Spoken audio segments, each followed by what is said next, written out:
केजरीवाल साहब का एक पर एक जो नारा दे रहे हैं लुभावन, चला उन्होंने जो कहा था उसको एक भी पूर्ति नहीं किया है, तो वहाँ की जनता इसको मजाक समझ रही है। इसलिए वहाँ एनडीए की सरकार बनेगी, काफ़ी बहुमत से वहाँ की सरकार बनेगी। तो नया वर्ष 2025 के लिए आप लोगों के माध्यम से गया के मतदाताओं को और बिहार के आम जनता को और भारत सरकार के मंत्री होने के नाते भारत सरकार के सभी जनता को शुभकामना देते हैं 2025 का।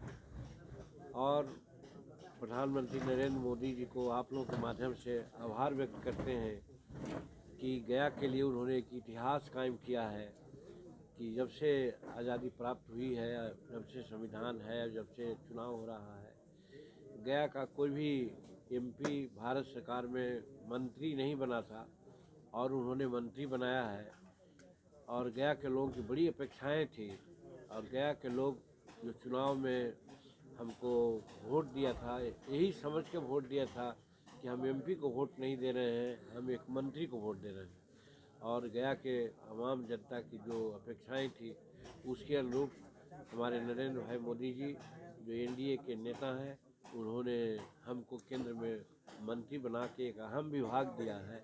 इसके लिए आप लोगों के माध्यम से भी हम बहुत बहुत आभार व्यक्त करते हैं। और आज आप लोगों के बीच में विशेष करके हम इसलिए आए हैं कि आज विगत 6 महीना से हम यहाँ पर बैठते थे, कम से कम 500-600 आदमी डेली आते थे, हमसे मिलते थे। कभी कभी हम हंसते थे कि यहाँ के लोग हमको केंद्रीय मंत्री नहीं मान रहे हैं, कारण छोटी मोटी समस्याओं को लेकर के लोग रहते थे, जूझते रहते थे।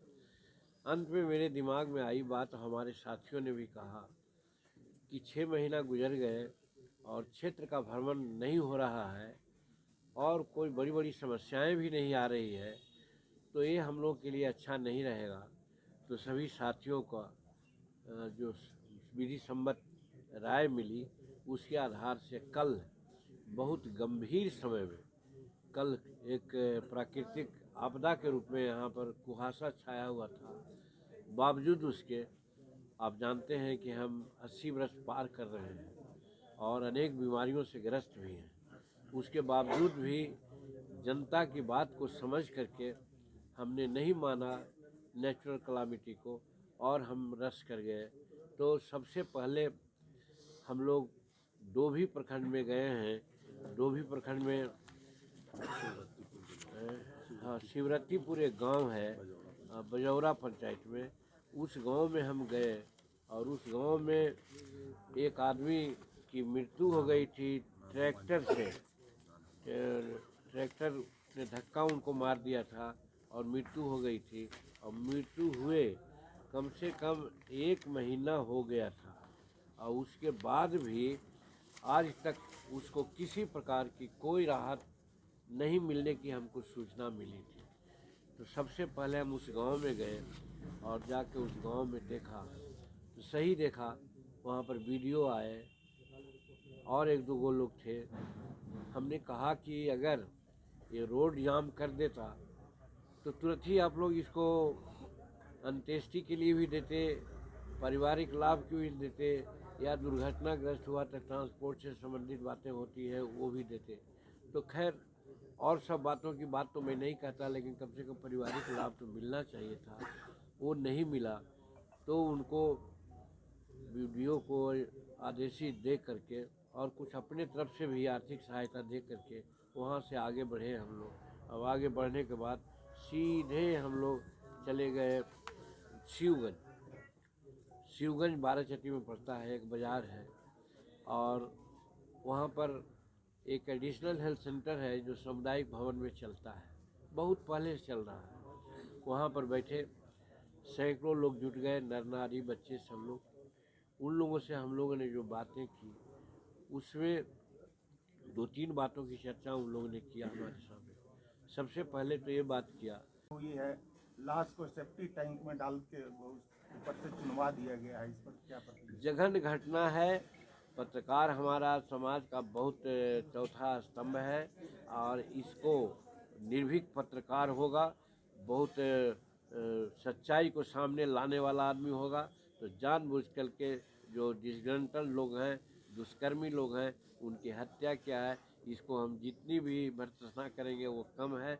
उसके परिवार को निश्चित रूप में वो सरकार हर तरह से सपोर्ट करे, कंपनसेशन दे, उनके बाल बच्चों को सरकारी नौकरी दे, ये हम मांग करते हैं। और जिसकी हत्या हुई है उसकी उच्च स्तरीय जांच भी हो। सर दिल्ली चुनाव में क्या होने वाला है सर आप? देखिए, दिल्ली की बात हम चूँकि आपको पहले भी बोल चुके हैं कि जब हम पार्लियामेंट के मेंबर हैं, वहाँ भारत सरकार के मंत्री हैं, तो बहुत नज़दीक से दिल्ली को हम देख रहे हैं। दिल्ली के आम लोग, उन लोगों का जो संस्था, खास करके केजरीवाल साहब का एक पर एक जो नारा दे रहे हैं लुभावन, लेकिन पिछला नारा का याद दिलाना नहीं है। अभी नारा दे रहे हैं कि ये करेंगे वो करेंगे, लेकिन पिछला उन्होंने जो कहा था उसको एक भी पूर्ति नहीं किया है। तो वहाँ की जनता इसको मजाक समझ रही है, इसलिए वहाँ एनडीए की सरकार बनेगी, काफ़ी बहुमत से वहाँ की सरकार बनेगी। और केजरीवाल प्लस अन्य लोग हैं उनको लोग दरकिनार करेंगे। ऐसी तरह के हैं, कांग्रेस और आप एक होकर के लड़ता तो एक बात भी थी, दोनों अलग अलग हो गए हैं। तो आप समझ सकते हैं ऐसी वो चिताने पड़ गए हैं। और बीच में एनडीए की सरकार, एनडीए के लोग एक होकर के वहाँ चुनाव लड़ रहे हैं, सब जीतेंगे। सर मोदी जी कह रहे हैं कि हमने अपने लिए शीश महल नहीं बनवाया कभी, केजरीवाल जी पर तंज कस रहे अब हैं। किस पर कर रहे हैं ये तो ऐसा व्यंग्यात्मक बात है, तो भाई हम व्यंग में तो नहीं जाने चाहते हैं, लेकिन इतना तो ज़रूर हम कहेंगे कि मोदी जी के लिए समूचा भारत की जनता परिवार है। और भारत की जनता गरीब जिसको बेसहारा है, जिसको मकान नहीं बना उसको बना रहे हैं, अपना तो कुछ नहीं बनाए। और अन्य लोग शीश महल बना लेते हैं, तो वो समझे। और शीश महल बनाने वाले जनता के सामने आके कहते हैं कि हम आपकी भलाई बात करेंगे, तो उनको कम से कम अंतर चेतना जगना चाहिए कि कम से कम ऐसा गलत काम न सर करें। महाबोधि मंदिर कॉरिडोर और विष्णुपद कॉरिडोर को लेकर क्या कहना है? लोगों सारा में कार्रवाई चल वाइब्रेशन को रही है, लेकर बहुत सारा कार्रवाई महाबोधि में गया है और विष्णुपथ और बोध गया कॉरिडोर का निर्माण के लिए सर्वे वगैरह हो गया है, टेंडर फेंडर की कार्रवाई चल रही है। और आपको इतना मैं बता दूं कि कौन काम है, कहाँ से, जहाँ से पुल बनाने के लिए बात करते थे, वहाँ से लेकर के बोध गया तक के नदी में उसका पश्चिमी किनारा में 25 फीट चौड़ा रोड बनाने की कार्रवाई शुरू हो रही है। बीठो से लेकर के बोध गया तक के 25 फीट चौड़ी रोड जैसे पटना में बनी है वैसे होगा। कॉरिडोर का सारा कार्य संपन्न होने जा रहा है।